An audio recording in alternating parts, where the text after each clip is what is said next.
The great within is the source of all inspirations, all real music, all permanent art, all poetry with soul, all rich thought, all ideas of genuine worth, all invention, all discovery, all science, and the truth that is absolute.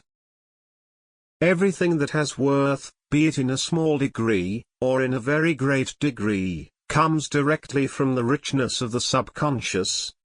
Therefore, to do the greater, the mind should enter into the closest touch with the great within, and should expect the very best that the limitless within can produce. When in need of ideas, plans, methods, ways and means, call upon the subconscious. The call will not be in vain. The subconscious can supply every need, and will invariably do so when properly directed. While directing the subconscious, however, all conscious action must be in absolute poise. It is not only necessary to impress what we desire, but to impress that desire in such a way that it will actually produce an impression. When in the presence of the great fact that the within is limitless, the mind will naturally become enthusiastic. Feeling will run high and is very liable to become overwrought. But such a feeling has no depth, it is simply superficial emotionalism. It will waste any amount of energy, but will never produce a single impression upon the subconscious. To impress the subconscious, the mind must be calm, the entire personality must be in poise, and this feeling of poise must have that great depth that touches the very soul of life itself. Not the slightest trace of emotional enthusiasm must be permitted, nor must feeling run toward the surface at any time. The actions of mind, especially those of feeling, must move toward the great within if the subconscious is to be reached. There must be no anxiety connected with the desire to impress the subconscious, and every form of doubt must be eliminated completely. To properly impress the subconscious, faithful application is necessary. Also constant practice, and perseverance that will not give up. But the prize is worthy of the effort. To realize that the subconscious can, and will, do anything when properly impressed, is to persevere until the proper impression has been made. And it is those who work in this realization that secure marvelous results.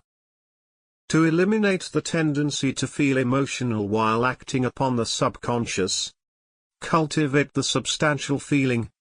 Train yourself to feel substantial at all times, and wild, empty, overwrought feelings will entirely disappear. It is the proper feeling that determines the proper impression. The attainment of the deep, substantial feeling is, therefore, extremely important, though it is equally important to be able to feel the vibrations of the finer forces of the system. It is the finer forces that impress the subconscious, and the subconscious is invariably impressed whenever these forces are felt. To develop the consciousness of the finer forces, attention should be frequently concentrated upon that life that permeates the tangible elements in every part of being, and during this concentration the feeling of consciousness should be deepened and expanded as much as possible.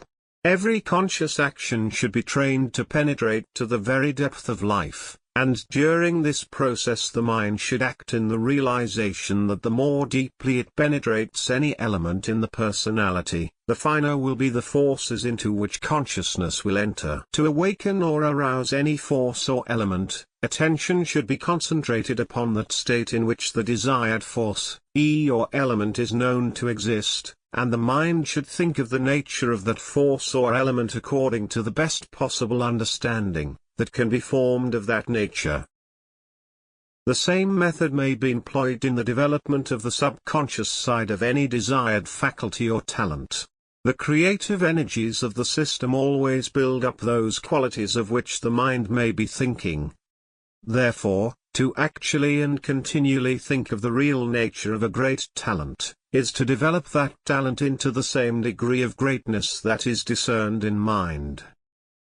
The power of this method in the development of ability, talent and genius is practically unlimited, because the mind is capable of discerning higher and higher degrees of greatness, and the subconscious is capable of providing creative energies of as high a state of fineness and power as may be required. To secure best results from any method through which the great within is to be unfolded and expressed, it is extremely important to use properly the conscious and the subconscious factors of mind at the various stages of the process. While impressing the subconscious, the conscious mind should be strong, firm, positive and highly active, but should become perfectly quiet and receptive while expecting a response from the subconscious. Harmony, serenity and poise are indispensable states both when the impression is being made and when the expression is expected. The right use of the will is of extraordinary importance, and neither time nor effort should be spared in establishing this right use, because where the will is misapplied the subconscious expressions are interfered with to such an extent, that results are completely neutralized.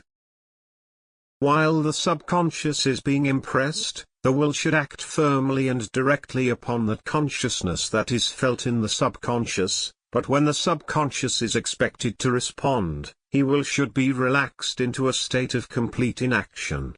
It is not the purpose of the will to control the outer person by acting directly upon the outer person. The will controls the outer person by causing the subconscious to produce in the outer person whatever may be desired. But when the subconscious begins to express what the will has desired and directed, the will must, for the time being, cease to act.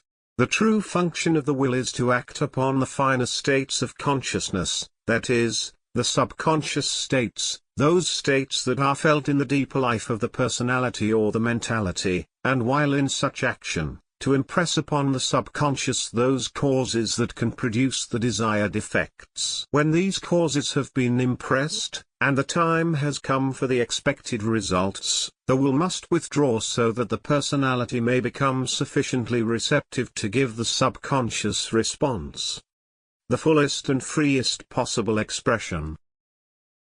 The subconscious expression will come of itself, at the time designated, if the impression has been properly made. But every attempt of the will to help draw forth that expression will interfere with results. When the desired subconscious expression fails to appear at the time designated, the impression has either not been properly made, or the subconscious response is being prevented by too much active will force, anxiety or objective commotion. The subconscious cannot express itself, or do what it is directed to do unless the outer mentality and personality are in poise. But perfect poise is not possible so long as willpower is applied upon the external side of mind or body. Train the will to act upon the subconscious, and the subconscious only. This is readily accomplished by always turning attention upon the subconscious whenever the will is being employed. When acting upon the objective, the will only interferes with normal functions, and can accomplish absolutely nothing. To move a muscle, the will must act upon the subconscious life that permeates that muscle. Should it act upon the muscle itself, the muscle would become rigid, and muscular motion be made impossible. No one can do anything by objectively willing to do it. He can do what he wants to do only by causing the will to act upon that part of the subconscious that can do what he wants to have done. This law is absolute in all human actions, be they physical or metaphysical, intellectual or emotional, mental or spiritual. To train the will to act only upon the subconscious, will increase the power of the conscious mind to impress the subconscious. The conscious action will not be divided, acting partly upon the objective and partly upon the subjective, but will give its power and attention absolutely to the idea that is being subconsciously impressed. When the will acts only upon the subconscious, there will be no will force in the outer mind or body to disturb the normal functions of the systems. And when the entire system is normal, the subconscious can readily do whatever it may be directed to do. The conscious mind should employ the will solely for the purpose of impressing and directing the subconscious, but should give the subconscious unrestricted freedom, to take full possession of the personality, when expressions from within are expected to appear. Those who hesitate to give the subconscious expressions full right of way, should remember that to move a muscle, the subconscious must take full possession of that muscle. And to think, the subconscious must exercise complete control of the mental faculty, and also, that the subconscious will only do what it is directed to do. Though the personality must be controlled completely by the subconscious must be directed, in all its actions, by the conscious mind.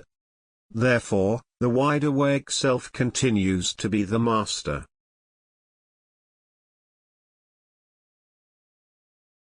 The subconscious has the power to work out any problem, and find the exact answer to any question, at the time designated by the conscious mind.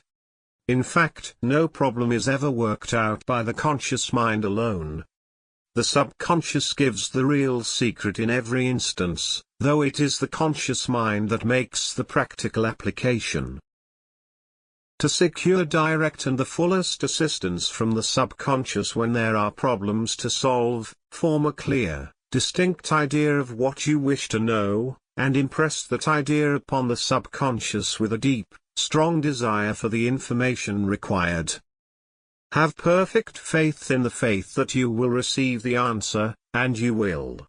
When you have something special to do at some near future time, that requires more power and mental brilliancy than you usually possess, direct the subconscious to give you the added power and intelligence at the exact time. The subconscious is exact as to time and will produce, at the time desired, as much power and intelligence as you felt you needed for the special work when the impression was made. To simply impress upon the subconscious a desire for more power is not sufficient. The impression must contain a clear idea of how much power is required, and what the added power is expected to do.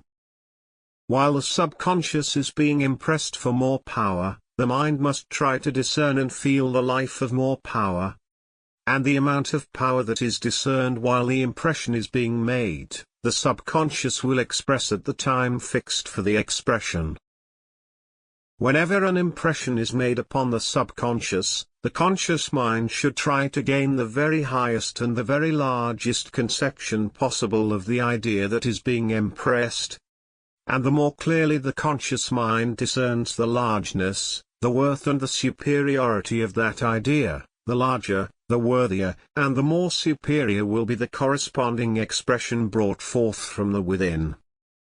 When the conscious mind can see clearly the amount of power and mental brilliancy required for the special future action, and impresses that idea upon the subconscious with the deepest and the strongest desire for its realization, the impression thus made will call for the exact amount of power and intelligence required, and whatever the impression calls for the subconscious will supply.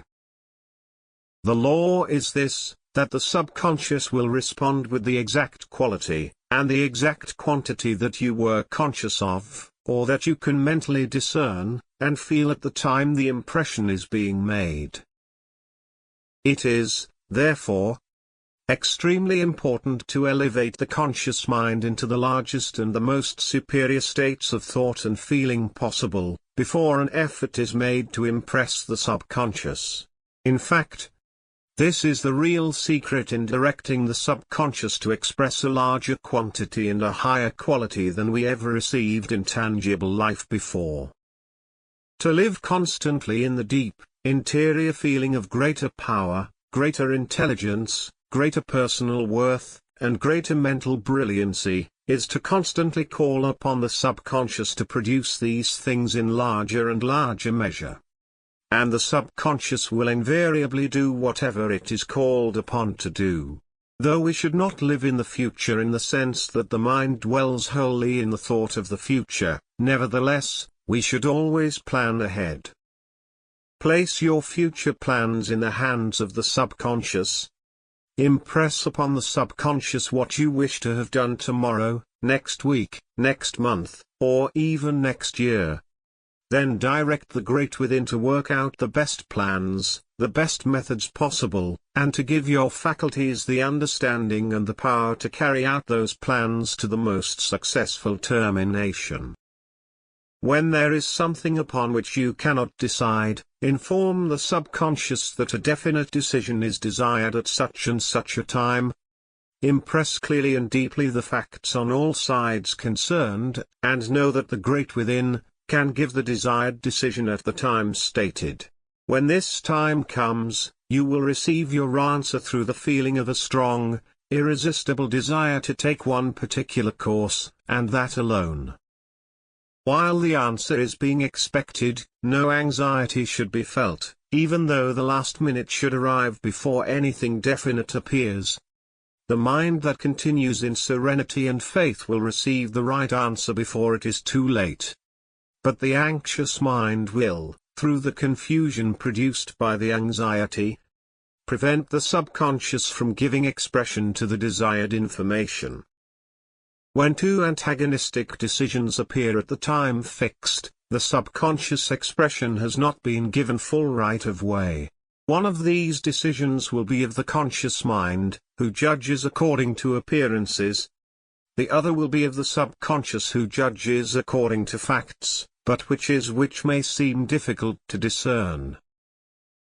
The decision of the conscious mind may sometimes be the stronger, but at other times the weaker. One's strongest feelings, therefore, at such times will not prove to be safe guidance.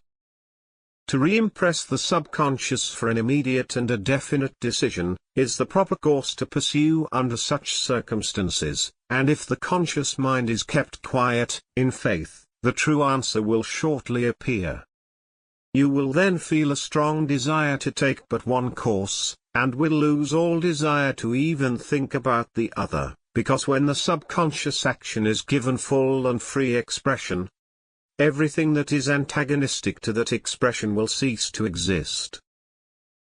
It is therefore evident that we may completely eliminate the wrong by directing the subconscious to express the right, and by giving the subconscious absolute freedom to do what it has been directed to do. The subconscious should be called upon to give direct assistance in everything, even in the most insignificant of everyday affairs.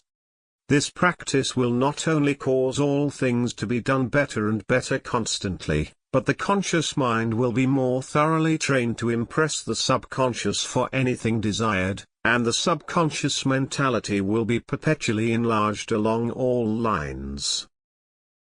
To enlarge the subconscious mentality in every phase of interior action, is to awaken a larger measure of the great within, and the more of the within that is awakened, the greater will man become. For these reasons, the subconscious should be called upon for superior aid before anything, even the least, is undertaken. Everything that is worth doing should be done better than before, and the subconscious can provide the power. Impressions of this nature should be made a few hours in advance, or, when possible, a few days in advance. Though the subconscious can respond upon a moment's notice, its superior power should therefore be sought upon every occasion. In the commercial world, no one should ever attempt to decide upon important transactions, before directing the subconscious to inspire the mind with the highest insight, the keenest judgment, and the broadest understanding. And no great enterprise should be undertaken before directing the subconscious to work out the best possible plans and methods. The subconscious can do these things, and when all practical men will go to the greater mind for their plans and ideas, instead of depending upon the limited intelligence of the lesser mind, failures will be reduced to a minimum, while great achievements will steadily increase, both in numbers and in greatness. Those who are engaged in literary work will find the subconscious indispensable, because any idea desired may be gained from the great within. Orators and public speakers should never attempt to prepare or deliver a discourse before going to this great source of ideas for their thought. And the same is true of musical composers, creative artists, inventors, and all others who require ideas that have originality and worth. Every person who is engaged in study, or in any line of improvement, may increase results from 10 to 200% by securing the direct assistance of the subconscious. And as all advancement and promotion in life come directly from the improvement of self, the fact that the subconscious can supply any amount of ability, capacity and power, becomes extremely important. All memory is subconscious, therefore. Whatever one desires to remember should be deeply impressed upon the subconscious at the time the fact or idea is received. And the subconscious may be directed to bring back to mind these facts and ideas whenever their recollection is desired. Through this simple process, memory can be developed and cultivated to a remarkable degree, and the power to recall anything, at any time will become practically perfect. The subconscious can be trained to keep the conscious mind clear and active, and all sluggishness or obtuseness can be completely eliminated from every faculty. This will enable the student to learn with far greater rapidity, and every mental effort will be conducive to growth. To produce these results, the subconscious should, several times every day, be directed to express continuous clearness, mental lucidity, and a high, well-poised mental activity. While producing that impression, picture in the conscious mind, the same clearness and action that you desire the subconscious to express. To picture perfect lucidity, and to feel high activity in the conscious mind for a few moments, while the subconscious is being impressed, will cause the subconscious to express that same clearness and activity for several hours. And when the impression contains a deep desire for greater clearness and activity than the conscious mind can discern, the greater clearness and activity will be expressed. It is a well-known fact that nearly all great minds, and also most minds that are trying to develop greatness, have moods when they can do most excellent work, but when they are not in those moods, little or nothing of worth can be accomplished. To such minds, the ability to create the right moods, or mental states, whenever desired, would be of exceptional value, and by properly directing the subconscious it may readily be accomplished. Form in the conscious mind a very clear idea of the mood or mental state in which you can do your best work, and impress that idea upon the subconscious with a strong desire for the continuous realization of the desired state. Repeat the impression several times every day, and every evening before going to sleep. Perseverance will produce the most remarkable results. While engaged in any particular study, impress frequently upon the subconscious the real nature of that study, and direct the subconscious to express all the essentials that may be necessary to thoroughly understand and master that study. Expect superior intelligence from within, and make the best possible use of that intelligence as it is being received. Thus the conscious mind and the subconscious will work together for the promotion of the highest conceivable attainments. To promote advancement in one's vocation, better plans and methods will constantly be in demand. And by directing the subconscious to work them out, these may be secured as required. In addition, the necessary power and ability to practically apply those methods may also be secured if the subconscious is called upon to supply them. It is the truth that whatever the subconscious is properly impressed and directed to do, it positively will do. Promote the highest development of mind and soul. Sunny disposition is indispensable. The brighter, the happier and the sweeter the disposition, the more easily and the more rapidly will any talent development. And it is a literal truth that a sunny disposition is to the talents of the mind, what a sunny day is to the flowers of the field. Every form of disposition comes from the subconscious, be it sweet or otherwise. But the undesirable may be removed completely, and the sweetest and brightest disposition imaginable be permanently established, by daily impressing upon the subconscious your most perfect idea of a sweet and wholesome nature. As the sweetness of human nature develops, all undesirable feelings and dispositions will disappear. No thought, therefore, should be given to the elimination of perverse characteristics, but the whole of attention should be concentrated upon the development of the wholesome, the sweet and the beautiful. When there is a tendency to feel out of sorts, turn attention upon the finer side of your nature, the subconscious, and think deeply, strongly and feelingly of joy, brightness, kindness, amiableness, cheerfulness, sweetness and loveliness.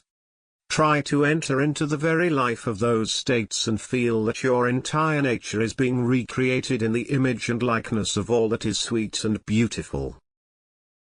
To permit yourself to feel surly whenever there is a tendency to feel that way, is to impress the subconscious with such a state of mind, and the subconscious will respond, giving your nature a stronger tendency to feel surly and out of sorts at the least provocation. The first indication of ill feeling in any shape or form should be counteracted at once by immediately directing the subconscious to give expression to the sweet, the wholesome and the beautiful. It is not only the privilege of every mind to attain greatness, but no mind is doing justice to self that is not doing its utmost to develop greatness.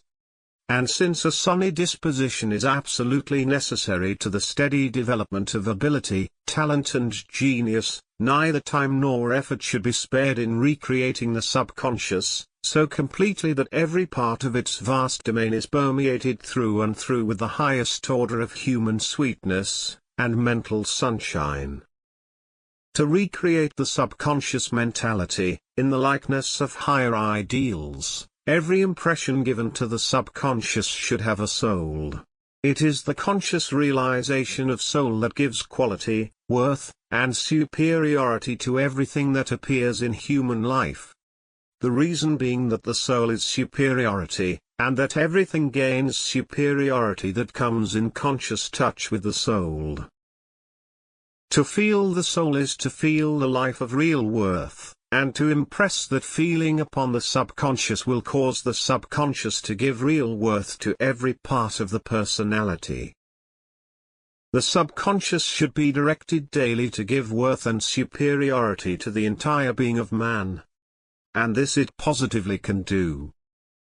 The great within should be directed to work for greater things, and when every impression is impressed in the feeling of the soul, every impression will cause the within to unfold, develop and give expression to greater things. All greatness comes from the awakening of the great within. To awaken the great within is to feel greatness, and to be filled with the power that is greatness. The power that will invariably produce greatness. Ability, talent and genius of the highest order must inevitably follow the development of the great within. Likewise, the strong mind, the invincible character and the beautiful soul. Every faculty increases in power, capacity, and quality as its subconscious is being developed, and this subconscious side may be developed by concentrating attention upon the interior, finer essence of that faculty, while the most perfect idea or conception of that faculty is held in mind. The development of the subconscious side of the entire personality will increase the drawing power of the personality, the power that attracts, both directly and indirectly, whatever the mind may desire. This power is the result of subconscious action, and therefore increases, both in volume and in natural attraction, as greater measure of the within is awakening. There are many personalities that are strong, but that do not attract, while there are many others that lack in power that are very attractive in proportion to power they do possess.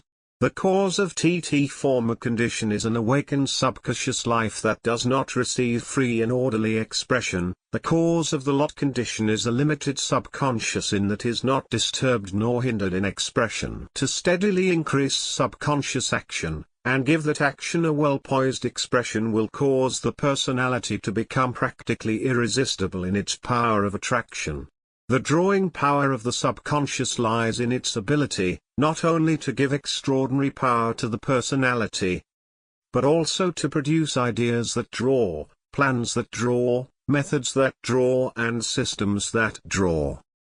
It is not only ideas, but the way those ideas are arranged, that determines results. And it is not only high-class work, but the way that work is presented, that determines the measure of success.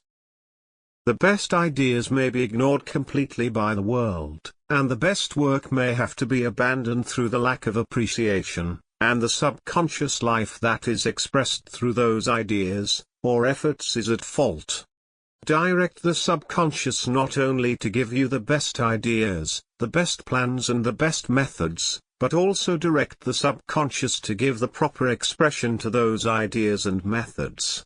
When the proper expression is made, the attention of the world will be attracted, your ideas will be understood, the real worth of your work will be appreciated, and your efforts will be in constant demand. The subconscious can work out the best ideas and create the best expression of those ideas, it can give the power and the ability to do greater things, and can give your work that mysterious something that will attract both the attention and the appreciation of the world. The subconscious in every mind should therefore be directed to do these things, because no person is just to himself who does not make the best use of everything that exists in his nature. The subconscious, when so directed, will give a natural drawing power to all the finer thought currents. These in turn will convey the same qualities to every part of the mentality and the personality. This will cause everything that man is, and everything that he does, to be stamped with that something that attracts attention and commands appreciation. His desires will consequently become irresistible. The desires of such a mind will have the power to create their own way to their own goal, no matter how lofty that goal may be. The power of the subconscious is limitless, therefore, nothing becomes impossible when we awaken the great within. All desires should be made subconscious, and when those desires are constantly expressed with the deepest feeling and the strongest desire that can possibly be aroused, you will positively receive what you want. If it fails to come through one channel, it will come through another. But come it will, because the subconscious has the power to do whatever it is directed to do. To subconsciously desire something is to make yourself strong enough, and able enough to command, create or attract that something. Make your desires subconscious, and the subconscious will make you worthy of what you desire. The subconscious desire will awaken the same quality and worth in yourself that already exists in that which you desire. And, as like does attract like, you will invariably get what you desire when you become equal to what you desire. The subconscious desire for abundance will develop in yourself the power to earn and create abundance.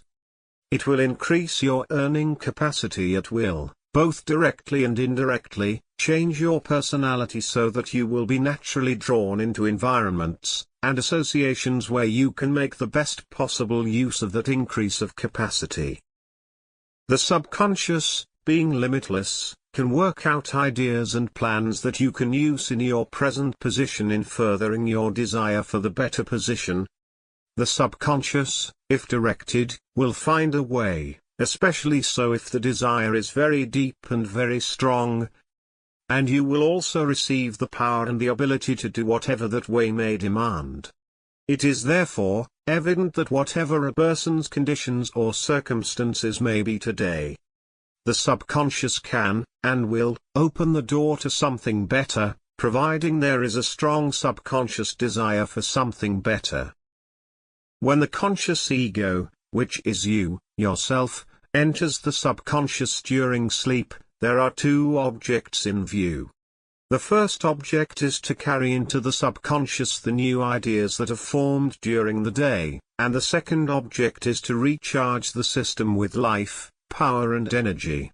The subconscious supplies the life and the energy that is required to perpetuate the existence of the mentality, and the personality.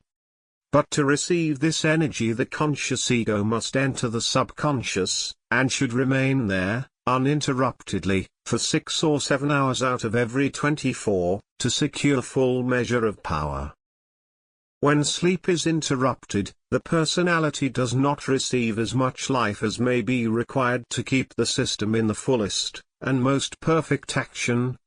Personal efforts will, therefore, become inferior. When all the conditions are provided for properly recuperating and recharging the system during sleep, and the subconscious is directed to steadily increase the supply of power, the personality will become stronger and more vigorous from year to year. Instead of going down to weakness and age, the personality will go on to greater strength, greater capacity, greater ability and greater power the longer you live. To go to sleep properly is to wake up feeling refreshed, but to go to sleep with all sorts of impressions in the mind, and all sorts of conditions in the body, is to wake up feeling stupid and depressed. To enter the subconscious with adverse impressions, is to return to consciousness with similar conditions. Like causes always produce like effects. To aid the mind in purifying itself before going to sleep, attention should be concentrated upon the purest purity, and the highest worth that can possibly be imagined. And to place the entire system in a state of peace, concentrate the thought of peace upon the brain center, while gently drawing all the finer forces of mind toward that center. To think, with feeling, of the finer forces of mind during this process, will produce immediate results. The practice of sleeping over difficult problems before definite decisions are made, is a practice of great value, especially when the subconscious is properly directed in the matter, because the subconscious can turn things over more completely during sleep than during the waking state. To secure best results, hold clearly and serenely in mind the elements involved in the problem, just as you are going to sleep, and desire deeply, but without anxiety, to receive the correct answer upon awakening. The higher and the clearer the conception that is formed of the problem during the waking state, the more readily can the subconscious work it out during sleep. The same is true in the various ideas that are formed during the day, and that are taken into the great within either at sleep, or during waking states of deep feeling. It is therefore extremely important to form the highest possible conception of everything that we think of during the day, and whatever attracts our attention should be considered from the very highest point of view. Live in the upper story of mind and give soul to all your thought. You will thereby form ideas with real quality and worth, and as those ideas are taken into the subconscious during sleep, they will cause greater quality and worth to be developed in you. No person can afford to take a commonplace view of anything, nor to indulge in cheap thinking at any time. To do so is to place inferior seeds in the garden of the mind. There are days when the average person feels as if he amounted to practically nothing. His personality lacks energy and his mind is dull, stupid and confused. Cheap, superficial thinking a day or two before is the cause. Give inferior ideas to the subconscious, and the subconscious will, in the near future, not only cause you to feel incompetent and inferior, but your mind will temporarily be placed in a state where it actually becomes incompetent and inferior. To produce worthy ideas it is not necessary to always continue in profound or serious states of mind. The thought of worth is the thought that the mind creates while attention dwells in the life of quality and soul, and while consciousness is thoroughly permeated with the desire to realize quality and soul in everything. Such thinking can be taken into all thought and all life, even into every pleasure. To try to enjoy pleasures while mind skims over the surface of life and thought is to fail to receive the joy that is joy, or the satisfaction that does satisfy. But when pleasures are entered into with the feeling of quality and finer life, even the simplest of joys become founts of supreme joy. Everything that we thoroughly enjoy we impress upon the subconscious, therefore, To enter into pleasure while mind is in the attitude of cheapness or inferiority is a mistake to be avoided under every circumstance. However, our pleasures may be used as channels through which the subconscious may be impressed and directed along lines of superior attainment, and pleasures that are employed in this manner will invariably give the greatest, the most satisfying and the most wholesome joy of all joys. The entire human personality is being constantly renewed.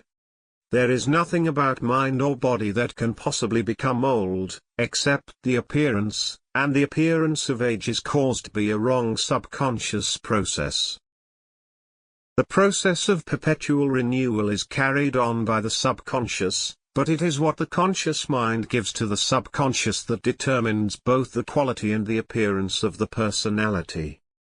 To constantly give the subconscious better ideas, better desires, better thoughts and better mental states, is to cause the improvement of character, mentality and personality to become perpetual. To provide better material for the subconscious, the conscious mind, before going to sleep, should eliminate everything but those ideas, thoughts and desires that have quality and worth. And every effort should be made during the waking state to form the most superior ideas possible on every subject with which the mind may come in contact.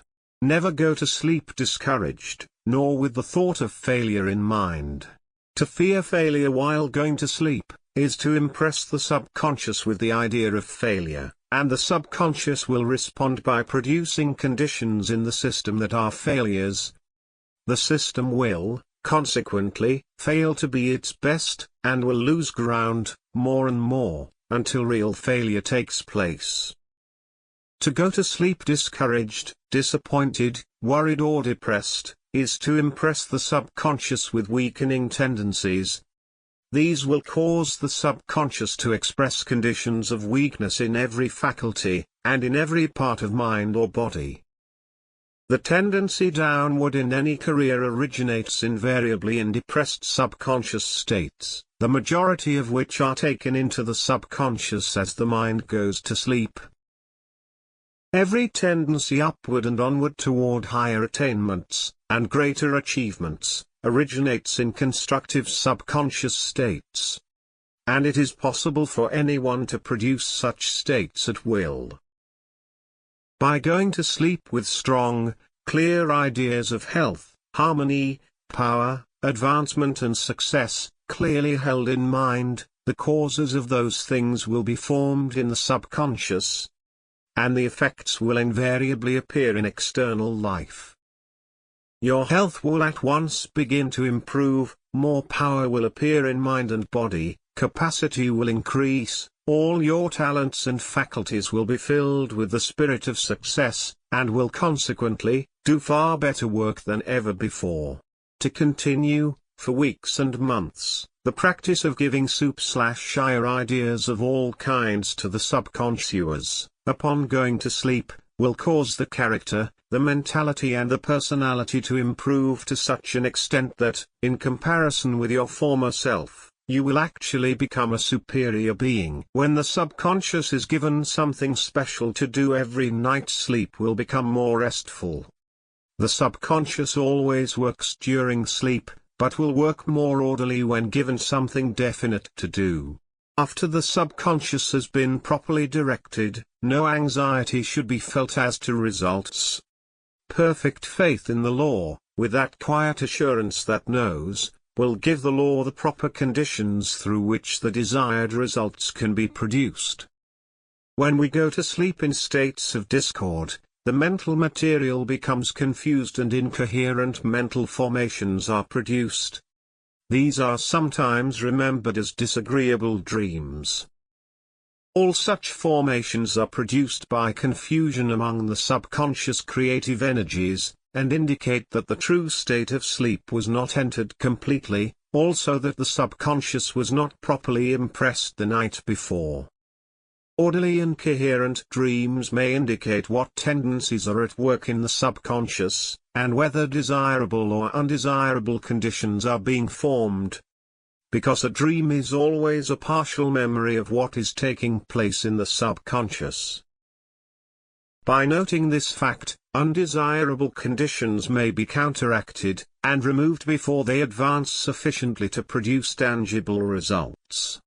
An undesirable dream should always be counteracted at once by impressing the opposite, desirable conditions and qualities upon the subconscious. Tendencies, however, that are indicated in good dreams, should be given added power. This can be done by directing the subconscious to work more thoroughly for the promotion of the greater good hand. Every good dream is a prophecy. That is, it indicates what the subconscious can do, what it is ready to do, or what it is about to do along certain lines. And this prophecy can be made to come true by directing the subconscious to proceed along those lines with greater power and determination than ever before. These directions should be given to the subconscious as frequently as possible during the waking state, as well as before going to sleep. Every desirable indication among the greater, interior life forces, whether it be discovered through dreams, or intuition, should be taken advantage of at once, and all the forces of mind should be concentrated upon the goer, that the vision has placed within reach. A successful termination will invariably be the result. The dream will come true, the prophecy will be fulfilled, the ideal will be realized. The subconscious is within the conscious, and, being unlimited, both in power and in possibilities, is appropriately termed the Great Within. To awaken the Great Within is to bring into action the powers, and the possibilities that are latent in the subconscious. And since the powers of the within are limitless, and its possibilities numberless, this awakening may be promoted indefinitely, increasing without end the worth and the greatness of man. The awakening of the Great Within is promoted directly through a perpetual increase of conscious action upon the subconscious. And the power of the conscious mind to act upon the subconscious, will increase in proportion to the practical use that is made of every added expression that appears from the within. The fact that the within is limitless, and the fact that the greatness of the within can be brought forth into expression in greater and greater measure, through the proper action of the conscious mind upon the subconscious proves conclusively, that man may become as great as he may desire to be. And that his ability, his talent, and his genius may be developed, not only to a most remarkable degree, but to any degree. Personally, each person is only as much as he has, consciously or unconsciously, directed the subconscious to produce. And he will remain what he is so long as he does not direct the subconscious to produce more. But he may become more, as much more as his highest aspiration can picture, by awakening the Great Within. To train the conscious mind to act upon the subconscious with the greatest efficiency, a clear idea of how the two phases of mind are related to each other becomes necessary. And this idea is readily understood when we realize that mind is an immense sea of soul forces, all of which move in circles and spirals. The circumference of each circle is acted upon by the conscious ego during the waking state. Therefore, the sum total of all the circumferences of all the mental circles may be termed the outer mind, the objective mind, the conscious mind, the wide-awake mind. During sleep the conscious ego withdraws from the circumference of the mental circles, and enters the mental field within. That is, the subconscious. While the mind is in a state of deep feeling, the conscious ego acts partly upon the conscious side of mind, and partly upon the subconscious. It is possible, therefore, while in that state, to impress upon the subconscious what we think or feel in the conscious. To secure best and the largest results from every mental action, the conscious ego should, during the waking state, act constantly both upon the conscious and the subconscious. To be in constant touch with the limitless powers of the within will add remarkably to the capacity as well as the quality of the faculties that may be in use. And every conscious desire will enter the subconscious at once, so that an immediate response may be secured, if required. The strong mind is the mind that is in such close touch with the great within that the limitless powers of the within can be felt at any time. The capacity of such a mind will be practically unbounded. Weariness will be absent. Mental brilliancy will ever be on the increase. And instead of going down with the years, as the average mind does, such a mind will steadily advance in higher attainments, and greater achievements the longer the person may live. The mind that has presence of mind at all times, and under all circumstances, is in perfect touch with the subconscious. In fact, if the subconscious is impressed every day, or better still, several times a day, to guide the outer mind so perfectly, the right step will always be taken at the right time. The conscious mind will intuitively know what to do to secure best results from every circumstance, action or event. When the powers of the subconscious are realized, one's ideas will become much higher than before. And there will be a tendency to form ideals that cannot be realized with present states of development. But since the proper direction of the subconscious can promote development to any degree desired, it is not justice to self to remain content with the lesser, while the greater is in view. However, no desire should be entertained that cannot be fulfilled through the complete application of present ability, nor should present demands go beyond what present capacity is known to be. The proper course is to first increase the capacity, then desire what the increased capacity has the power to fulfill. The small mind must not desire the realization of ideals that the great mind alone can possibly make real. Such a course would be a waste of time. It would be schooling oneself to desire only what cannot be secured, while doing nothing to so increasing one's power that the object in view could easily be secured. The subconscious can make the small mind great as may be necessary to realize any ideal. But greatness does not come from dreaming about the ideal, nor from concentrating upon that which is beyond our present capacity to produce. Develop greatness by awakening the great within, and that power that can produce anything. And realize anything will be gained. Development is gradual, and does not simply consist in the unfoldment of added power and capacity, but also in the full tangible use of that power and capacity. To proceed orderly toward greatness, direct the subconscious to express what may be necessary to take the next step forward. Concentrate all the forces of mind upon that step, and do not scatter mind over realms and spheres that are beyond that step. Do now what you are doing now, and be satisfied to realize what can be realized now. Proceed with the second step in the same way, and likewise, with the innumerable steps that are to follow. This is true progress. It is concentrating the whole of attention upon the present advancement, and there is no other advancement. To move forward, we must advance in the present, and in the present only. To move forward now is the purpose, and he who continues to move forward now, will reach any goal he may have in view. The subconscious should, therefore, be directed to turn all its superior powers upon the present forward movement, and should be daily impressed to desire, not the ideals of the distant future, but the ideals that can be realized today. This forward movement, however, should not be confined to any one phase of existence. All things in the physical, the metaphysical and the spiritual nature of man should be developed simultaneously and perpetually. It is the greatness of everything in man, that gives man the greatness that is the greatness. And the perpetual awakening of the great within will produce this greatness. Because to the powers and the possibilities of the great within, there is no limit, neither is there any end.